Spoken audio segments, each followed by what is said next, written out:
Hi everyone, this is Daryl Ehrlich with the Billings Gazette, and we are doing a Take 5 segment. Today I am talking with Gazette music editor Chris Jorgensen. Chris, thanks for sitting down. My pleasure. I know you love talking I do. I talk right? about music all day long. Yeah, me too. So I want to jump right into it. Jackie Webb wrote a column last week that said, is Billings becoming Montana's music mecca? Is it? It depends on how you judge it.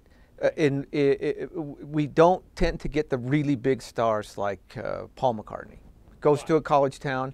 It's a different crowd. We get big country stars because it's a different crowd.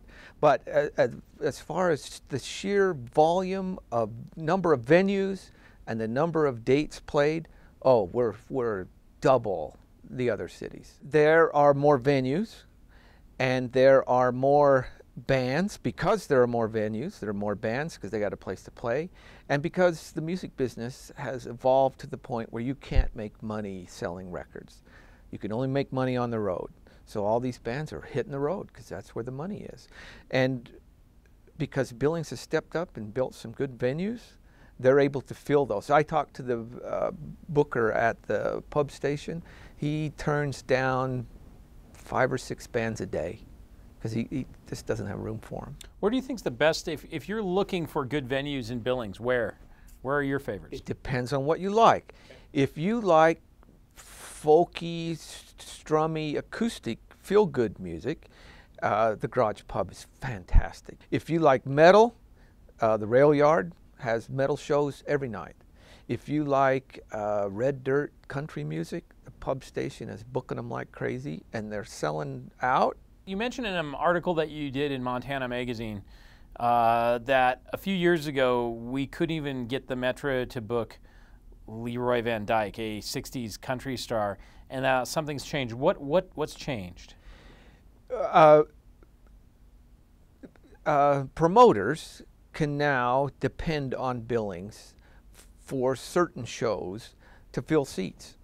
The news that Garth Brooks sold out, or pretty well sold out, 5 shows on a weekend, that news gets around fast.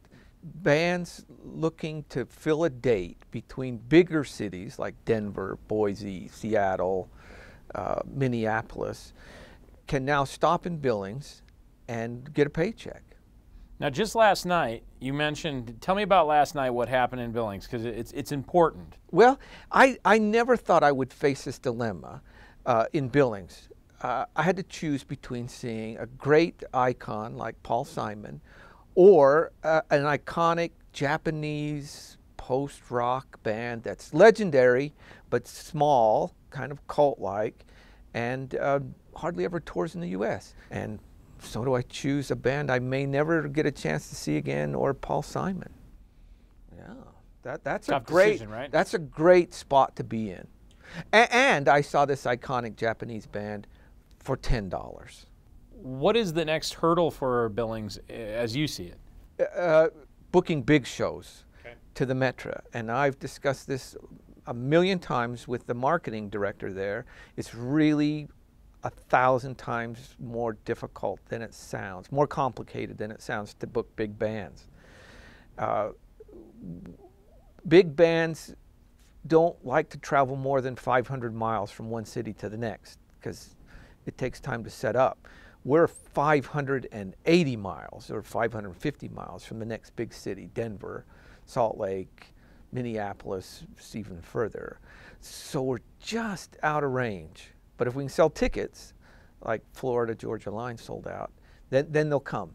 And I think they're trying. They've heard, they've gotten the message that we want more than pop country. We want big rock bands. And here comes the Foo Fighters. So what's been the best get in the last year? Oh, Garth Brooks. Yeah. Garth Brooks, Billings is by far the smallest market he's played, by a long shot. I came from a big music town, Ann Arbor, where you could see live music any day of the week. And I thought, oh, I've moved to the end of the earth. I'm never going to get to see those guys again. And that was true for a long time. you know, I don't mind driving out of town for big shows, but it is so nice to drive 10 minutes from my doorstep. Shell out $28 to see a band I would drive to Denver to see. That's beautiful. Yeah. That's beautiful. Yeah.